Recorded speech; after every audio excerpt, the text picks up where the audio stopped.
보험에서 그해 전국에서 1등 하신 분들을 3년 연속 만났어요. 네. 아침 프로그램에서. 근데 저는 이렇게 생각했어요. 정말 당당한 커리어 워먼. 정말 옷도 멋진 정장을 입으시고 당당하게 걸어 나오실 줄 알았는데 의외로 자그마하고 목소리도 작은 분이 저분이 누굴 만나서 보험 영업을 하실 수 있을까? 이런 분인데 전국 1위를 하신 분을 연속 3년을 만나 뵙게 되었어요. 각기 다른 회사에서. 그래서 제가 그때 생각을 해보게 되었어요. 왜 저런 분이 1위지? 근데 얘기를 하다 보니까 저도 빠져들어가게 되더라고요. 그분이 내공이 있는 분이고요. 또 하나 보험이라는 업무의 특성상 보험금을 탈 때는 언제냐면 내가 힘든 상황이에요. 몸을 다쳤거나 몸이 아프거나 교통사고를 당했거나 아무튼 위기라고요. 내 인생 위기에 제일 먼저 떠올릴 사람은 안녕하세요 이런 사람이 아니라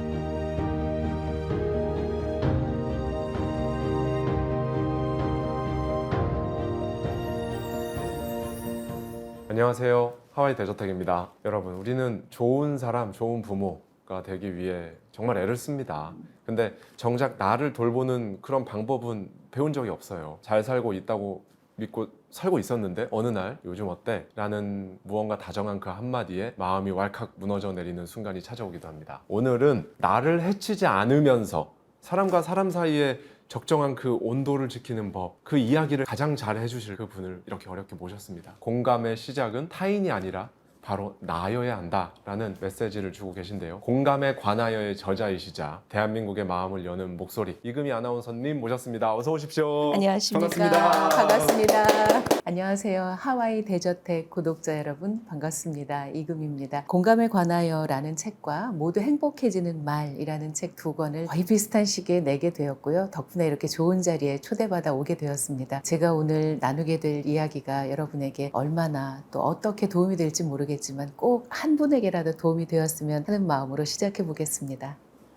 네. 다시 한번 이렇게 와주셔서 감사합니다. 감사합니다. 네. 목소리를 이렇게 딱 듣고 있는데 뭔가 정말 KBS에서 많이 듣던 그런 목소리여서 1989년 맞습니다. 예. KBS 16기 공채 아나운서로 시작하셔서 올해로 37년 차. 아유 그렇군요. 오래됐네요.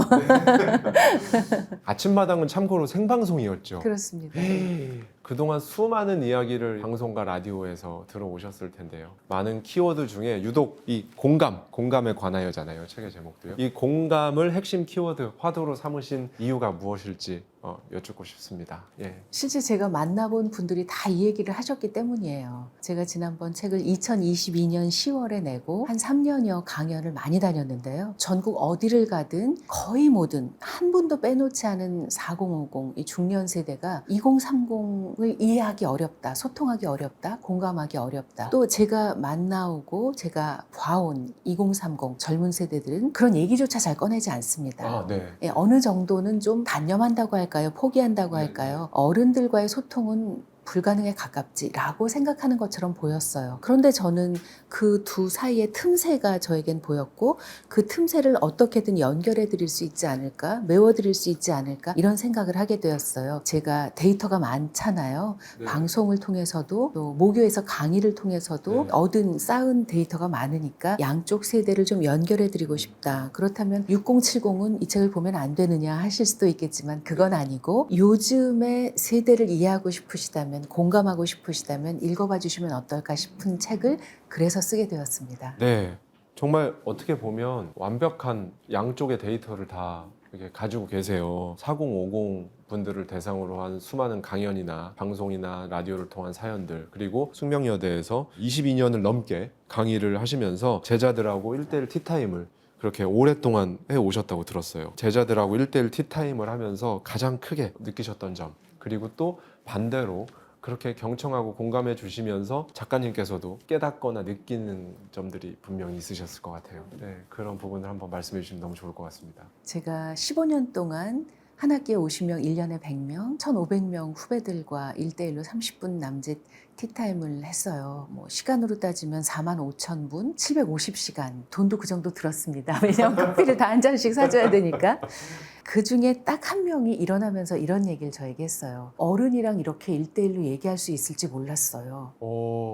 제가 정말 깜짝 놀랐고 그래 고맙다고 하고 그 학생이 가고 난 뒤에 생각해 보니까 다 그런 마음으로 여기 앉은 건 아닐까? 어른과 1:1로 30분이나 얘기를 할 수 있을까? 그만큼 어른을 대하는 게 익숙하지 않은 거죠. 올해 20살인 젊은이를 생각해 보면 태어나서 한 돌, 두 돌 지나면서부터 스마트폰이 익숙해졌을 거예요. 그리고 요즘 식당 가서 많이 보시는 풍경 중에 엄마 아빠가 식사를 하셔야 하니까 돌 지난 아기, 어린 아이들에게 스마트폰을 보여줘요. 맞아요. 그래야 그거 보는 동안에 엄마 아빠가 뭐라도 드실 수가 맞아요. 있잖아요. 그럼 얘네들은 지금 20살인 청년들은 태어나면서부터 기기와 익숙한 생활을 해왔을 거예요. 그리고 만약에 친구들하고 소통을 한다 하더라도 그 친구들하고 집에 와서 SNS로 소통을 하겠죠. 즉 기계를 대면하면서 자라온 세월이 훨씬 길고 그런 일상이 훨씬 많을 거예요. 그러니까 사람과 대면하는 게 어렵죠. 왜냐하면 기계라는 것은 생각해보면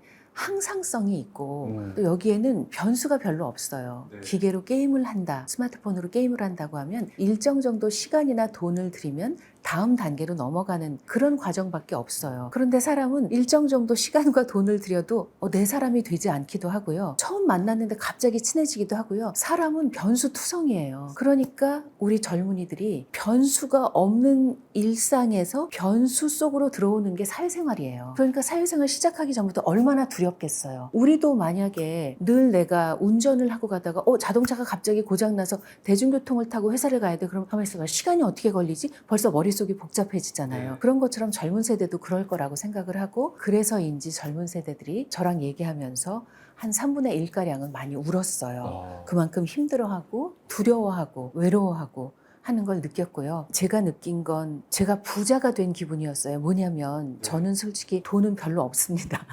의외라고 생각하실지도 모르겠지만 제가 4,500회 생방송하면서 23,400명을 만났다고 저희 PD님이 정리를 해주셨거든요. 그렇게 많은 분의 이야기, 더군다나 1,500명이나 되는 젊은 세대의 이야기를 제가 들었잖아요. 그럼 그게 저에게는 무엇과도 비교할 수 없는 자산인 거죠. 그래서 실은 공감에 관하여 라든지 모두 행복해지는 말이라든지 이번 책 2권이 나올 수 있었거든요. 그래서 저는 굉장히 부자 된 기분이었어요. 네, 정말 엄청난 빅데이터. 그렇죠. 이십니다. 예. 이 공감이라는 키워드를 공감이란 어떤 것이다 라고 이렇게 책을 쓸 수 있는 작가님보다 더 자격이 있는 그런 분이 계실까? 4050 세대 분들을 만나고 이야기를 듣고 하면서 또 가장 크게 느꼈던 점, 그렇게 공감을 해주시면서 또 작가님 개인적으로 깨닫거나 배울 수 있었던 점을 말씀해 주시면 너무 좋을 것 같습니다. 이 책을 내고 나서 제 주변은 거의 4050일 네. 거잖아요. 네. 60 포함하겠습니다. 제일 많이 들었던 반응이 우리가 더 힘들어 이거였어요. 그래서 다음번에 무조건 우리 세대를 대변해주는 책을 써. 이 반응이 정말 많았어요. 네. 저도 그 세대니까 알죠. IMF를 청춘 시기에 맞았습니다. 4050들은요. 생각해보세요. 나라가 부도가 난 거잖아요. 상상도 할 수 없었던 일들이 하루아침에 일어났습니다. 그리고 연쇄적으로 일어났습니다. 생각해보면 어제까지 우리 앞집에 살던 친구가 오늘 갑자기 없어졌어요. 그때 그런 경우 많았거든요. 가족이 정말 야반도주하듯이 떠나는 분들도 많았고 행복했는 줄 알았는데 엄마 아빠가 이혼을 하셨어. 물론 이혼이 다 불행하다는 뜻은 아닙니다. 우리 집안이 달라졌어. 네. 그리고 TV를 보면 뉴스에 계속 나오는 게 어두운 소식들 뿐이에요. 그래서 생각해보면 우리가 지금 알고 있는 심각한 단어들을 그때 처음으로 접한 경우가 많았어요. 연쇄부도라든가 이름은 예쁘지만 전혀 명예스럽지 않은 명예퇴직이라든가 정말 우리가 지금도 무시로 쓰고 있는 무시무시한 단어들을 그때 처음 접하게. 구조조정. 그럼요. 그게 말이 구조조정이지 사실은 해고의 다른 말이잖아요. 그런 것들이 그때부터 일상화되기 시작했어요. 그러니 그걸 생전 처음 보는 거의 경제적 전쟁에 가까운 시기를 지내온 거죠. 4050이. 60 포함. 그런 얘기를 들은 적이 있거든요. 6.25 한국전쟁을 겪고 나서 우리 말이 격해지고 경음이 강화됐다는 거예요. 그러니까 말이 세지기 시작했다는 건 사람들 마음이 거칠어지기 시작했다는 거거든요. 당연하죠. 그렇듯이 4050은 정말 청춘의 아름다운 시기를 국가적인 우리 사회 전반적인 어두운 분위기 속에서 생존하기 위해 살아야 했거든요. 그러니 얼마나 힘드셨어요. 게다가 아마도 4050 이 세대는요. 아날로그에서 디지털로 전환된 마지막 세대일 거예요. 이 엄청난 격변을 받아들였어야 하고 여기에 적응하지 않으면 생존 자체가 불가능했어요. 그리고 아마도 이 세대는 자식으로부터 보호받고 부모를 봉양하는 마지막 세대일 확률이 높아요. 지금의 어린 세대나 젊은 세대가 중년이 됐을 때는 저는 사회적인 국가적인 제도가 우리 중년 노년을 보살필 거라고 생각하거든요. 그러니까 개인적인 부담이 덜어지겠죠. 근데 지금 4050, 60들은요. 애들 키우느라 힘들었는데 이제 부모님들도 슬슬 편찮아지시거나 병원비 들어가거나 모시고 가야 하거나 시간도 돈도 없어요. 늘 마음이 쫓겨요. 얼마나 힘드세요. 제가 그거 모르지 않아요. 그럼에도 2030을 4050이 먼저 이해해 주셨으면, 이런 선배들이 이해해 주셨으면 하는 건, 그래도 우리는 젊은 시절을 겪어봤으니까 그 시절의 환희나 그 시절의 방종도 겪어봤지만 그 시절의 불안과 그 시절의 위태로움도 우린 다 겪어봤죠. 그와 크게 다르지 않을 거니까. 그래서 젊은 세대를 좀 봐주셨으면 하는 거예요. 4050, 60 여러분 진짜 고생 많으십니다. 네. 근데 타인의 이야기를 계속 듣다 보면 사실 어느 순간 지치잖아요. 지칠 때가 있고, 그래서 실제로 저희 요 초대석에 찾아주신 많은 정신과 선생님들이 실제로 약을 많이 드십니다. 예, 굉장히 많이 드시죠. 그리고 또 제가 들었던 말 중에는 이제 성직자분들, 네네네. 뭐 신부님들이나 불교에서는 스님들, 어려운 얘기를 많이 들어주시는 분들일수록 오히려 본인의 정신 건강을 잘 챙기지 못하는 경우가 많다고 하더라고요. 이럴 때 어떻게 하세요?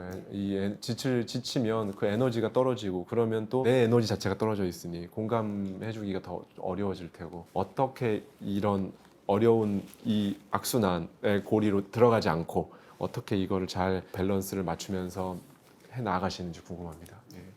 일단 그런 분들과 저를 같은 반열에 올리시면 안 돼요.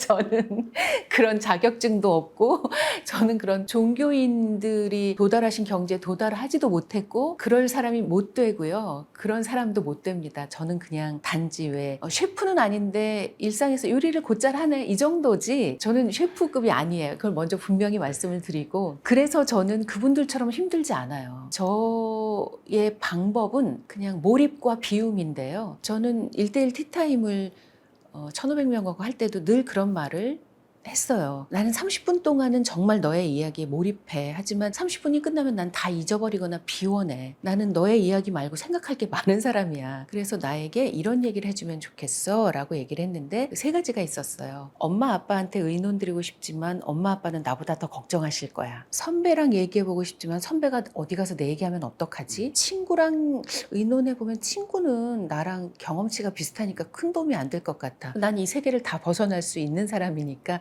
그런 얘기를 나에게 해줘라고 얘기를 했어요. 제가 좀 그런 것 같아요. 그러니까 저는 그렇게까지 그분들처럼 제가 내내 만났던 사람의 이야기를 생각하지 않고 단지 지금 이 순간, 제가 그 순간 몰입을 잘하거든요. 네. 그래서 시험도 벼락치기 잘했어요. 그래서 순간 몰입은 정말 하는 편이고요. 대신 30분 지나면 저는 거기로부터 금방 벗어나와요. 그래서 저에게 남들의 이야기가 그렇게까지 고통으로 다가온 적은 한 번도 없었고요. 내내 생각하는 경우가 있긴 해요. 내가 미처 다 말해주지 못했는데 이 학생에게 무슨 말을 더 해주면 좋지? 그런 건 생각을 하긴 하지만 그게 제 인생을 지배하지는 않아요. 그리고 저도 누군가로부터 공감받고 싶거나 위로받고 싶을 때 얘기를 해요. 오늘도 메이크업을 받고 오는데 메이크업 아티스트께서 저랑 10년 넘은 아주 오래된 사이거든요. 원장님, 내가 이런 일이 있었어요. 내가 거기 갈까요 말까요? 이런 걸 물어봐요. 그럼 원장님이 막 얘기를, 언니 가세요. 왜요? 왜 가야 돼요? 나 가고 싶지 않은 마음이 반쯤 돼요. 그러면 언니는 대인이시잖아요. 막 이러시는 거예요. 그래서 나 대인 아니에요. 나도 속상할 때 있어요. 막 그러면 그냥 언니 좋은 대로 하세요. 제 주변에 이런 좋은 사람이 많아요.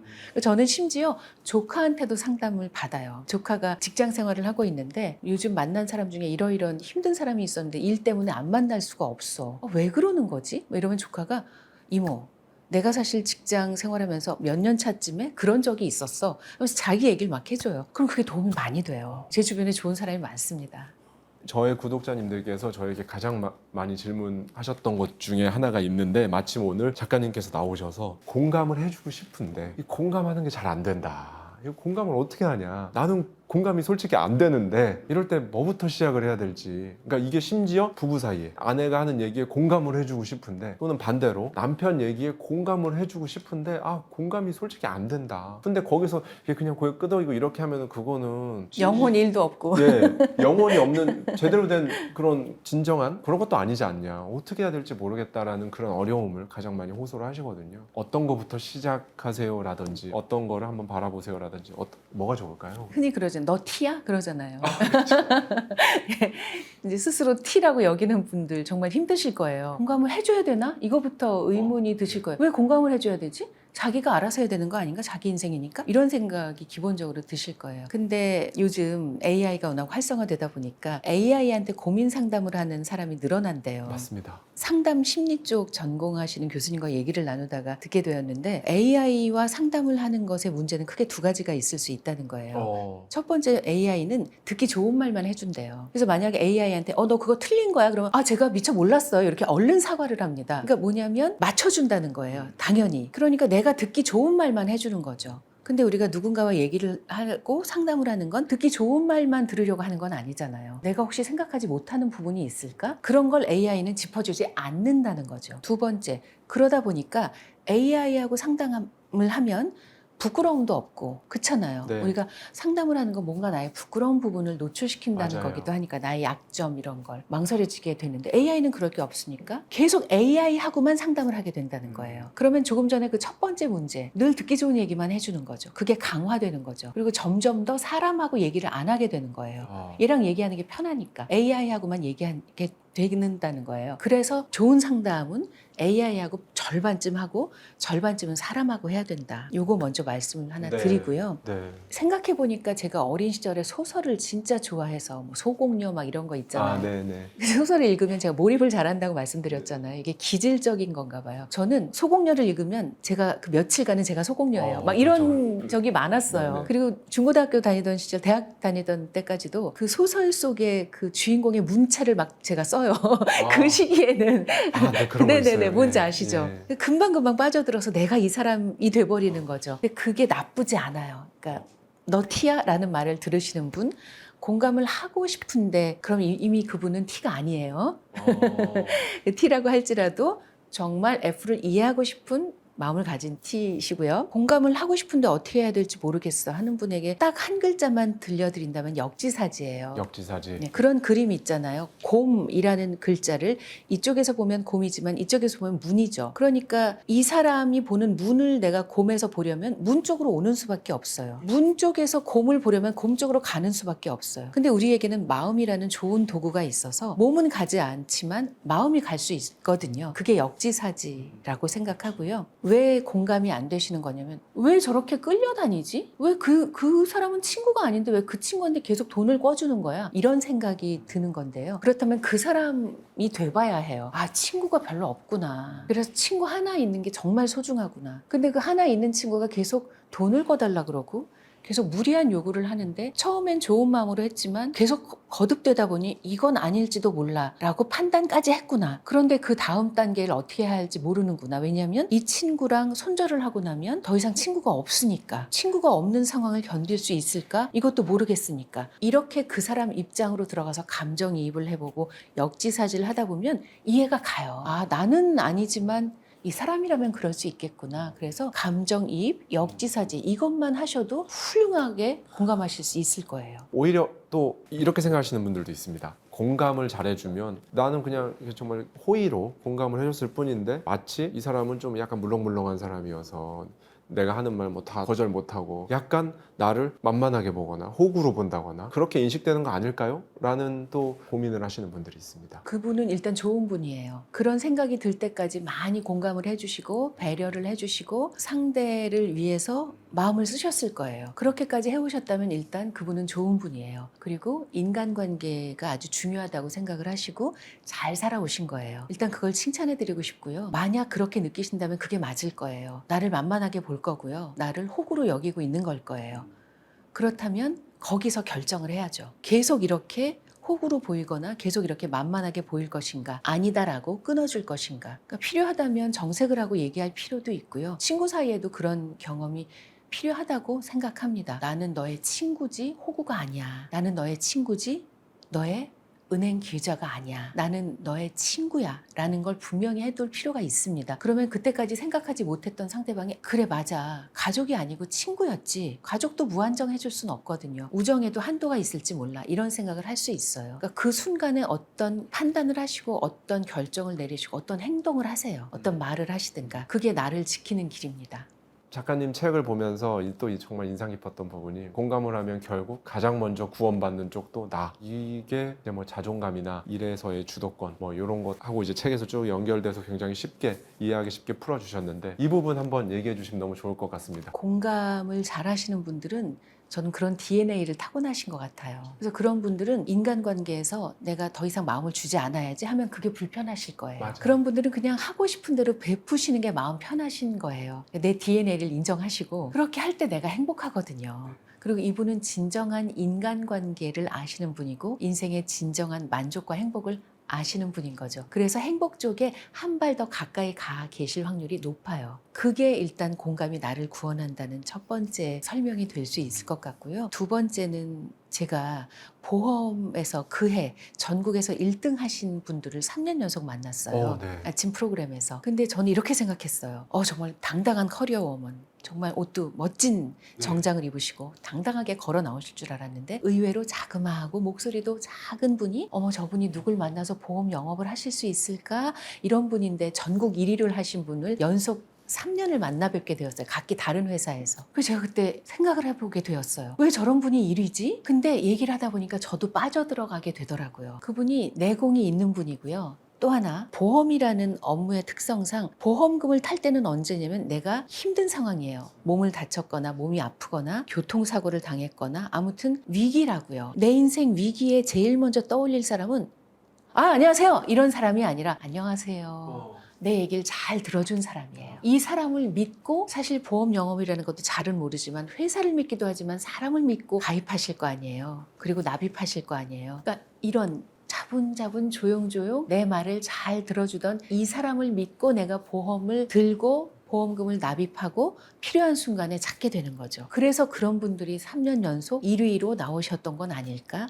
그러니까 뭐냐면 그렇게 공감을 잘 해주시고 관계가 좋은 분들은요. 내가 위기거나 그쪽이 위기거나 하는 상황에 누군가와 끈끈하게 연결될 확률이 높아요. 그리고 그 끈끈하게 연결된 관계는 평생을 갑니다. 평생 가지 않는다 할지라도 그 시기에 나를 버티게 해주고 그 사람을 버티게 해주는 버팀목입니다. 그런 관계가 많을수록 내 인생 자체가 단단한 거죠. 그게 두 번째 이유입니다. 예를 들면 사과 깎으면 맛있는 건 애들 먼저 주고 엄마 아빠는 안 그러시고 맛있는 걸 먼저 먹고 너는 이걸 먹어. 넌 앞으로 맛있는 걸 먹을 날이 길어. 우린 너보다 짧아. 우리가 맛있는 걸 먹어야 돼. 맛있는 걸 먹든 좋은 옷을 입든 좋은 데 가든 우리가 먼저 봐야 돼. 우리가 먼저 먹고 우리가 먼저 입어야 돼. 너는 먹고 입을 날이 많아. 그래서 자기는 다 그런 줄 알았대요. 그리고 어른이 돼서 보니까 남의 부모들은 안 그러더라는 거예요. 근데 이분이 하시는 말씀이 부모님이 차례로 돌아가셨을 때 최소한 한은 남지 않았대요. 엄마 맛있는 거 많이 잡수셨지? 응. 아빠 좋은 옷 입으셨어. 한이 남지는 않는다는 거죠. 네.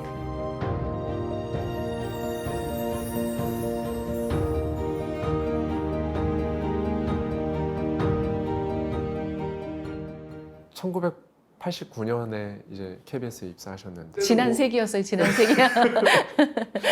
이제 37년이 지났고 사회 분위기만큼이나 방송국의 분위기도 정말 많이 달라졌을 것 같아요. 그때도 외로움이 있었고 지금도 외로움이 있었지만 이 외로움이라는 단어가 주는 느낌 자체가 굉장히 결이 다를 거예요. 어떻게 하면 외로움으로부터 내가 내 스스로를 잘 컨트롤하고 이렇게 해 나갈 수 있을지 한번 말씀 한번 부탁드리겠습니다.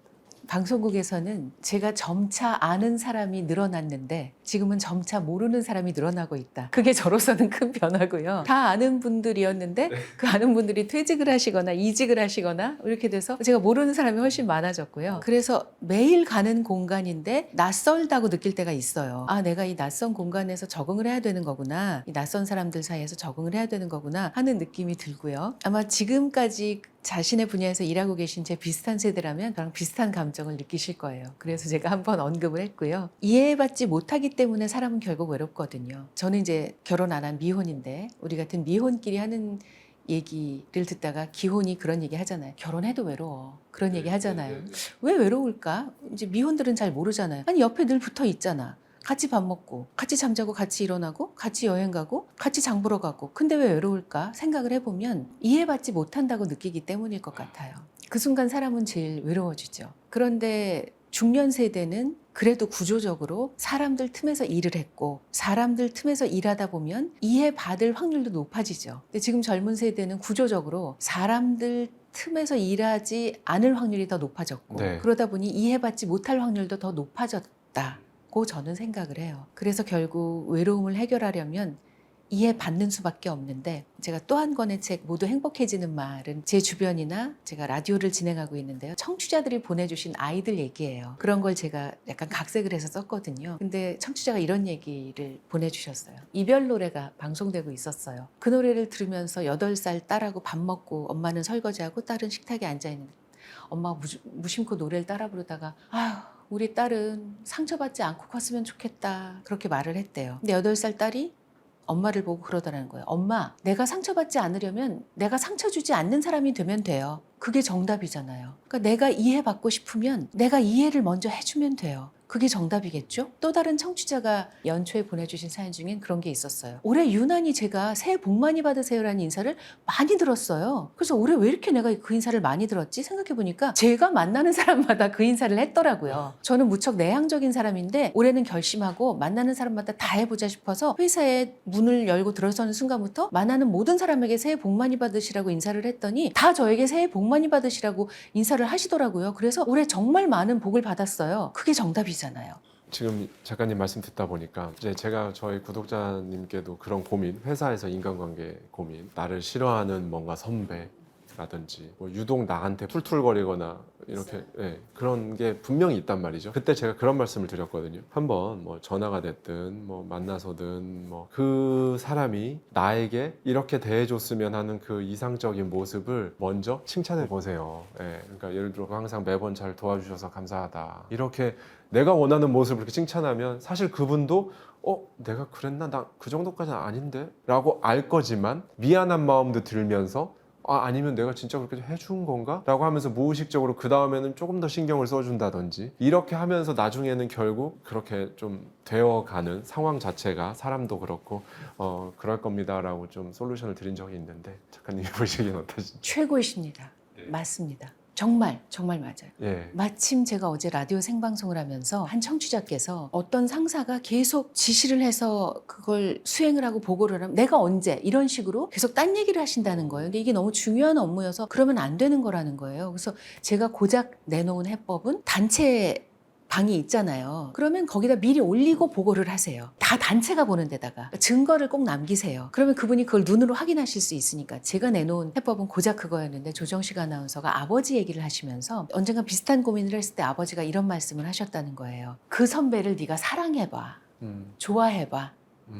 그럼 있잖아. 좋아하는 사람을 바라보는 눈빛과 싫어하는 사람을 바라보는 눈빛은 달라. 네가 좋아하고 사랑한다고 생각해봐. 그러면 네 눈빛이 달라지고 그 선배도 너를 대하는 게 달라질 거야. 그래서 정말 그게 될까 싶었지만 한번 아빠의 말씀이니까 해봤대요. 그랬더니 그 불편함이 50으로 줄어들더라는 거예요. 전에 100이었다면 절반으로 줄어들더라는 거예요. 정말 아버님 훌륭하시고 조정식 아나운서 훌륭하다고. 같은 얘기잖아요. 예. 40, 50, 60 그 인생의 후반전 여기가 정말 중요하다고 보는데 이때 작가님께서 후반전의 격을 높이기 위해 딱 한 가지만 바꿔보자 권한다면 어떤 게 있으실까요? 나를 믿어보자. 나를 믿어보자. 제가 이 말씀을 드리면 아마 보시면서 그러실지도 몰라요. 아니 당신은 오랫동안 일을 해왔고 그 일에서 계속 자신을 발전시켜 왔고 그러니까 자신을 믿을 수 있겠지. 나는 이 나이까지 한 게 없어. 나는 이 나이까지 뭐 일도 안 했고 예를 들어서 가정생활만 했을 뿐이고 나는 인간관계가 그렇게 넓지도 못하고 내 주변에 몇하고만 잘 지낼 뿐이고 내가 어떻게 인생 후반에 나를 믿겠어 라고 말씀하실 수도 있겠지만 제가 얼마 전에 이제 곧 나올 책인데 일본의 70대 여성이 쓴 에세이를 추천사를 쓰느라고 미리 읽었어요. 이분이 63세에 등단을 하신 분이에요. 55세에 갑자기 사이 좋던 남편이 이제 세상을 떠나게 되면서 당연히 시리에 빠지셨겠죠. 네네. 힘드셨겠죠. 혼자인 시간을 견디기 어려우셨겠죠. 근데 하나하나 적응해 나가시고 그럼 이 많은 시간 동안 난 뭘 하지? 어려서부터 나는 소설을 써보고 싶었어. 그래서 소설 쓰는 법을 배우기 시작하셔서 63세에 신인이 되신 거예요. 그러니까 이렇게 스스로를 표현하세요. 노인이자 신인. 이렇게 생각을 하시면서 일본에서 큰 상도 받으셨고요. 문학상도 큰 상을 받으셨고 어찌 보면 본격적인 사회생활을 60대에 시작하시게 된 거예요. 그렇네요. 그러면서 그분이 쓰신 글 중에 그런 대목이 있는 거예요. 나에게는 데이터가 있다. 내가 지금까지 살아오면서 겪은 그 많은 경험들이 결국은 데이터다. 나의 데이터를 믿자. 뭐 이런 내용을 쓰셨어요. 그래서 제가 그 말씀을, 그분의 말씀을 전해드리고 싶어요. 저처럼 사회생활을 하고 눈에 보이는, 보이지 않는 데이터를 쌓았다고 남들도 인정해주는 사람도 있지만 내 데이터를 남들이 인정해주지 않을 만한 분들도 계실 거예요. 하지만 인정해주지 않는다고 그게 데이터가 아닌 건 아니에요. 나는 열심히 살았거든요. 지금 60이시면 60년의 데이터가 있어요. 그리고 그 60년의 데이터는 내가 앞으로 살아갈 40년의 훌륭한 자료가 되어줄 거예요. 데이터가 데이터 자체이면 아무 의미가 없지만 그 데이터를 어떻게 가공하느냐에 따라서 엄청난 자산이 되기도 하잖아요. 그 데이터를 가공만 하시면 돼요. 지금 20, 30, 40대는 갖지 못한 60년이라는 데이터를 갖고 계시잖아요. 그러니 자신을 믿으셔도 돼요. 자신을 믿으세요. 거기서부터 출발하세요. 지금 너무 정말 보석 같은 얘기를 해 주셨어요. 누군가로부터 인정받지 못했다고 내 가치가 없어지는 것은 아니다. 반대로 누군가에게 인정받았다고 해서 내가 가치가 있는 것도 아니다. 나의 가치는 누군가의 인정이나 판단과 평가와는 무관하다. 라는 것과 정말 똑같이 궤를 같이 하네요. 정말 지금 이 영상을 보시는 40, 50, 60 인생의 후반전을 지나고 계신 구독자님들 너무 많이 공감이 되시고 힘이 되실 것 같습니다. 가장 공감이 이게 서로 잘 안 되는 대상이 가족일 때가 많은데 특히 부모님들에게는 자식을 위해 희생하지 말고 일단 당신부터 맛있는 걸 좀 드시라고 하셨어요. 이게 건강한 이기주의. 이 건강한 이기주의가 건강한 가족 관계를 만들어내는 그 공감의 시작점일 수 있다라고 말씀해 주셨는데 그런 말씀이신 거죠? 네. 장례식장에 가보면 지금은 그렇게까지 울고불고 하시는 분이 많지는 않지만 예전엔 곡을 했죠. 그만큼 어른이 돌아가신다는 건 정말 하늘이 무너지는 것 같은 일이니까 지금도 큰 소리로 하진 않겠지만 다 마음이 무너져 내리고 속상하죠. 그럴 때 흔히 하는 얘기가 우리 엄마 너무 불쌍해. 우리 아빠 너무 안 됐어. 정말 평생 고생만 하시다가 이러면 자식들 가슴에 그게 한으로 남아요. 그리고 고기를 먹을 때 생각해요. 우리 엄마 이것도 드시지 못했는데. 멋진 곳에 갔을 때 눈물이 나요. 우리 아빠 이런 좋은 데도 와보지 못하시고. 그러면 자식들에게 한을 심어주고 가시는 거예요. 근데 똑같이 슬프지만 그래도 엄마 하고 싶은 건 하셨지. 그래도 아빠 가보고 싶은 곳은 다 가셨잖아. 이러면요 한이 남지 않아요. 그래서 사실 가장 좋은 부모는 행복한 모습을 자녀들에게 보여주는 부모래요. 그래서 제 책을 읽고 어떤 분이 저에게 그런 얘기를 하셨는데 최소한 싸우는 건 애들한테 보여주지 않으려고 싸울 때는 두 분이 밖에 나가서 싸우신다는 거예요. 단지 안에 있는 공원 벤치에 가서 싸우더라도 애들 앞에서는 보여주지 않으려고 한다. 그리고 행복할 때는 두 분 사이가 좋을 때는 그건 많이 보여주려고 한다. 그거 정말 잘하시는 거거든요. 물론 그래도 아이들은 알아요. 엄마 아빠 싸우러 나갔구나. 이건 아이들은 다 압니다. 성적표를 받아들고 괜찮아 하면 엄마 아빠가 입으로는 괜찮다고 말하지만 얼굴 표정은 괜찮지 않구나. 이걸 애들은 다 안돼요. 다 알지만 최소한 노력하는 걸 알잖아요. 우리 앞에서 좋은 모습을 보여주시려고 그러는구나. 그래 엄마 아빠 노력하시는구나. 이게 중요한 거라고 생각하거든요. 어떤 분한테 그런 얘기를 들은 적이 있어요. 외동이었는데 예를 들면 사과 깎으면 맛있는 건 애들 먼저 주고 맞아요. 엄마 아빠는 그 씨 근처 안 그러시고 맛있는 걸 먼저 먹고 너는 이걸 먹어. 넌 앞으로 맛있는 걸 먹을 날이 길어. 우린 너보다 짧아. 우리가 맛있는 걸 먹어야 돼. 맛있는 걸 먹든 좋은 옷을 입든 좋은 데 가든 우리가 먼저 봐야 돼. 우리가 먼저 먹고 우리가 먼저 입어야 돼. 너는 먹고 입을 날이 많아. 그래서 자기는 다 그런 줄 알았대요. 그리고 어른이 돼서 보니까 남의 부모들은 안 그러더라는 거예요. 근데 이분이 하시는 말씀이 부모님이 차례로 돌아가셨을 때 최소한 한은 남지 않았대요. 엄마 맛있는 거 많이 잡수셨지. 아빠 좋은 옷 입으셨어. 한이 남지는 않는다는 거죠. 네. 나이가 들수록 지갑은 열고 입은 닫으라. 네. 이게 어떻게 생각하세요? 그 말에 대해서 작가님께서는. 먼저 드리고 싶은 말씀은 제가 다른 곳에 나가서 이런 비슷한 얘기를 하게 되었을 때 거기서 제목이나 이런 걸 그런 식으로 뽑으셨어요. 그래서 아마도 그 영상을 다 보지 않으셨을 것 같은 분이 댓글을 달면서 나는 지갑을 열 수가 없는데 그럼 나 같은 사람은 어쩌란 말이냐 이런 한탄조의 글을 남기셨더라고요. 그래서 제가 너무 죄송했어요. 저는 그런 의도가 전혀 없었고 지갑을 열라는 것은 폭넓은 의미로 돈을 쓰세요가 아니라 아니라 내가 할 수 있는 걸 하세요. 돈을 쓰지 않아도 할 수 있는 건 있어요. 예를 들어서 고구마를 누가 우리 집에 한 상자를 줬으면 고구마를 맛있게 쪄서 나눠주는 것도 되거든요. 그건 내가 지갑을 열지 않는 거지만 지갑을 여는 것과 비슷한 효과를 가져오죠. 그래서 먼저 말씀드리고 싶은 건 지갑을 열 수 없는 상황에 계신 분이라 할지라도 할 수 있는 게 없지 않아요. 그러니까 마음을 그렇게 속상하게 여기지 마셨으면 하는 거 먼저 말씀을 드리고요. 그건 이거예요. 내가 힘들 때 누굴 만나고 싶지? 내가 밥 사주고 싶을 때 누굴 만나서 밥 사주고 싶지? 생각해보면 내 얘기 잘 들어주는 사람한테 밥 사주고 싶어 하고요. 자기 얘기만 늘어놓는 사람에게는 밥 사주기 싫어요. 돈 쓰기 싫고 시간 쓰기 싫고 에너지 쓰기 싫거든요. 그러니까 내가 찾는 사람이 그런 사람이거든요. 내 얘기 잘 들어주는 사람, 내 편이 되어주는 사람. 그래서 말수를 줄여라, 입을 닫아라라는 게 말을 하지 말라는 게 아니고요. 말을 많이 들어주세요. 그러면 내 편이구나 느껴서 밥 먹고 싶어요 같이, 얘기하고 싶어요 같이, 이런 사람이 늘어나요 라는 뜻이에요. 그런데 중년으로 접어들수록 반대가 되기 쉽죠. 그러면 외로워지실 수밖에 없어요. 그래서 드리는 말씀입니다. 작가님 어느덧 진짜 쏜 화살처럼 37년이라는 시간이 네네. 정말 뒤돌아보시면 진짜 금방 훅 간 것 같지 않으세요? 저는 뒤돌아보지 않습니다. 제가 보지 않는 게 두 가지가 있는데요. 하나는 뒤를 돌아보지 않고요. 하나는 거울을 보지 않습니다. 이게 어떤 의미가 있는 걸까요?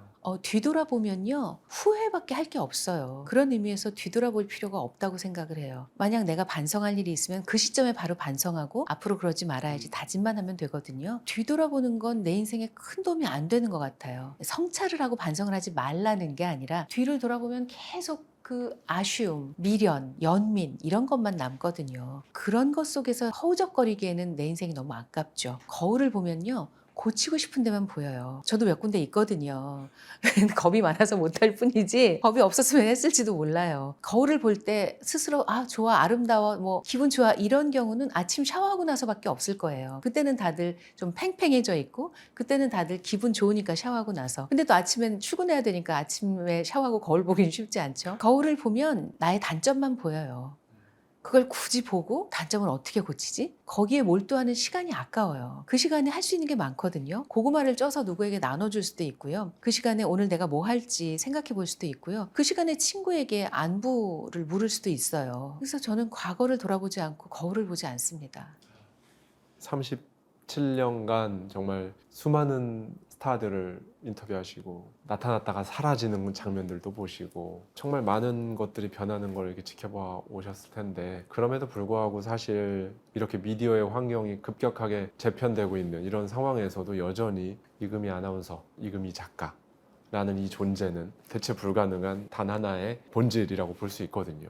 나라는 사람, 나를 만들 수 있는 본질, 가장 중요한 건 결국 뭐라고 생각하시는지 말씀해 주시면 너무 좋을 것 같습니다. 좋은 말씀 해주셨는데 저는 대체 불가능한 사람이 아니라 대체 가능한 사람이고요. 저는 그렇게 생각을 합니다. 저는 그런 객관성을 잃지 않으려고 노력을 하는 편이라 뭐 제가 아니면 누군가 또 하고 있겠죠. 제 일을 할 수 있을 거예요. 그게 당연하고요. 대체 불가는 가족과 친구들 사이에서만 대체 불가가 되면 된다고 생각해요. 그리고 이 영상을 보고 계신 구독자님들은 가족과 친구 사이에 대체 불가능한 only one입니다. 그 한 사람이에요. 그런데 나는 왜 이 모양이지? 라고 생각을 하신다면 좀 전에 말씀드린 것처럼 나를 믿어라. 두 번째는 나를 좋아해라. 그럼 내가 좋아할 수 있게 나를 만들어야 해요. 유기견들을 보호하고 있는 곳에 가서 봉사를 하는 나. 책을 한 줄이라도 읽어보려고 하고 우리 동네 책방에서 하는 책 모임에 한 번이라도 가려고 노력하는 나. 이런 나를 좋아할 수 있거든요. 제가 언젠가 독서에 관한 강연을 하게 되어서 책을 읽는 게 왜 좋아요? 라고 주변 분들에게 톡을 돌렸어요. 그중에 한 후배가 이런 걸 보냈더라고요. 책을 읽고 있는 정갈하고 단정한 내 모습이 좋아요. 책은 산만할 때 읽을 수가 없어요. 그렇게 읽다가도 책을 읽으면 정갈해지고 단정해지거든요. 몰입하게 되기 때문에. 그래서 한 줄이라도 책을 읽고 정갈하고 단정한 모습이 되려고 애쓰는 나는 좋아할 수가 있을 거예요. 각자 다르겠죠. 어떤 나를 좋아할 수 있는지. 러닝을 요즘 많이들 하시는데 제가 만나본 40대 후반의 여성인데 러닝을 하고 싶은데 내가 그렇게 러닝할 수 있을 만한 건강이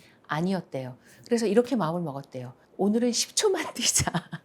네. 10초는 뛸 수 있잖아요. 그 다음날 가서는 오늘은 15초만 뛰자. 이렇게 정말 초 단위로 늘리셨대요. 그렇게 늘린 지가 1년 반이 되셨대요. 지금은 제법 뛰실 수 있다는 거예요. 그런 나를 어떻게 좋아하지 않을 수가 있어요. 그렇게 내가 나를 좋아할 수 있게 해주세요. 그래서 나를 믿고 나를 좋아하시면 생각보다 많은 부분이 해결될 수 있을 거예요. 그래서 2026년은 나를 믿는 첫 해, 나를 진짜 좋아하기 시작한 첫 해가 되기를 바랍니다. 긴 시간 동안 저희 대저택 초대석 스튜디오 찾아주셔서 정말 인사이드 가득한 말씀을 해주셨습니다. 사실 오늘 제가 이금희 작가님과 함께 저희가 둘이 나눈 대화는 책 공감에 관하여의 정말 일부 부분을 정말 스치고 지나간 수준으로 이렇게 대화를 했고요. 책에 보면은 정말 마음에 와닿는 그 글귀들과 문장들이 정말 많습니다. 그리고 내 스스로를 또 이렇게 생각해 보게 되고 계속 생각을 하게 만드는 그런 힘이 있는 그런 책이고요. 오늘 다룬 내용보다 훨씬 더 친절하게 자세하게 그러면서도 이렇게 잘 쉽게 와닿게 써 주셨거든요. 그래서 한번 오늘 저희의 대화를 듣고 공감 또는 부모 자식 간에 또는 사회생활에서 또 세대 간에 뭐 이런 얘기들을 했지만 그런 부분에 있어서 뭔가 조금 어렵다, 쉽지 않다라는 요즘 고민이 계시다고 생각되신다면, 그리고 무엇보다 맨 마지막에 말씀해 주셨던 것처럼 내가 나를 좋아하나? 라는 물음에 그럼 이라고 답변이 한 번에 팍 나오지 않고 라고 하신다면 한 번쯤 이 공감에 관하여 책을 읽어보시면 2026년 여러분들께 큰 힘이 되지 않을까 생각합니다. 너무 고생 많으셨고 또 기회가 된다면 언제든 저희 대저택 초대석을 찾아주시면 감사하겠습니다. 오늘 고맙습니다. 고생 많으셨습니다. 감사합니다. 감사합니다.